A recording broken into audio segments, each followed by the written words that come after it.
పెళ్లికి సిద్ధం అంటున్న లేడీ షేర్. ఇక ఇంతకీ గా షేర్ ఎవరు అనుకుంటున్నారా? ఎవరో కాదనండి, నిరంతరం మీడియా ముందల కనిపించుకుంటా అందరి దృష్టిని ఆకర్షిస్తుంది వివాదాలతోని మన కంగనా రనౌత్.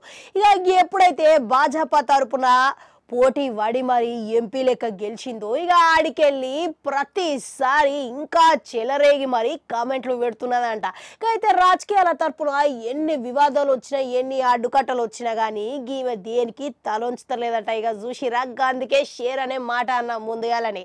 ఇక అంత ధైర్యవంతురాలైన ఈమె ఇక ప్రస్తుతం ఆమె ఎమర్జెన్సీ అనే సైన్మా విడుదల కానియకుండా కొంతమంది సిక్కు గ్రూపులు అనేటోళ్ళు వాళ్ళు అడ్డుగట్ట వేస్తున్నారంట. ఇక ఇది ఇట్లా ఉంచితే ఈ క్రమంలోనే ఇక అప్పులు తీసేటందుకు ఆమె ముంబైలో ఉన్న ఆఫీస్ కార్యాలయాన్ని అమ్ముకోవాల్సిన పరిస్థితి వచ్చిందని మీడియాల కథనాలు అయితే వచ్చినాయి. ఇక మన గందులో ఎంత వస్తువులు ఉన్నదని అటు ఉంచితే ఇక ఏదైనా కానీ పరిస్థితులు ఎట్లా ఉన్నా కానీ నేను చేసేది నేను చేస్తా అని చేసుకుంటా పోతున్నదంట. అయితే తాజాగా ఈ అమ్మడు పెళ్లి ముచ్చటకెళ్ళి బయట పెట్టిందంట. ఇక ఏమంటున్నది అంటే, ఇక నేను ఖచ్చితంగా పెళ్లి చేసుకొని ఒక కుటుంబాన్ని ప్రారంభించాలనుకుంటున్నా అని ఇటీవల News18 షోషాల కనిపించిన సందర్భంగా ఆమె చెప్పిందంట. గంతేకాదు, ఇక ఆయన ఒక ప్రశ్న అడిగిందంట. అయితే ఇప్పుడు ఎంపీ సమయంలో మీరు పెళ్లి చేసుకుంటారా అని అడిగితే దానికి బదులేమిచ్చిందో ఎరకనా. ఇక ఒక్కసారి దీని గడువు ముగిసిన తర్వాత పెళ్లి చేసుకున్న పెద్దగా ప్రయోజనం ఏమున్నదని నేను భావిస్తున్నా అని బయట పెట్టిందంట.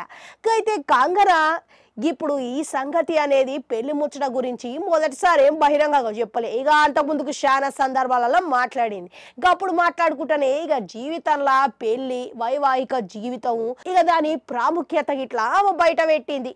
ఇక జీవితంలో తోడనేది అవసరం. ఇక తోడు లేకుండా ఒంటరిగా ఉండడం అనేది అంత సులభమేం కాదు, చాలా కష్టం. ప్రతి ఒక్కరికి ఒక తోడు అనేది ఉండాలి అని ఆమె బయట పెట్టింది. ఇక ఆడుగుడు మర్చిపోయినా. ఇక ఇంతకీ మీకు పెళ్లి మీద అభిప్రాయం ఏమున్నది? కామెంట్లలో కామెంట్ పెట్టుర్రి. అట్లనే గంటుంటే అది కూడా నొక్కరి మళ్ళీ వస్తా.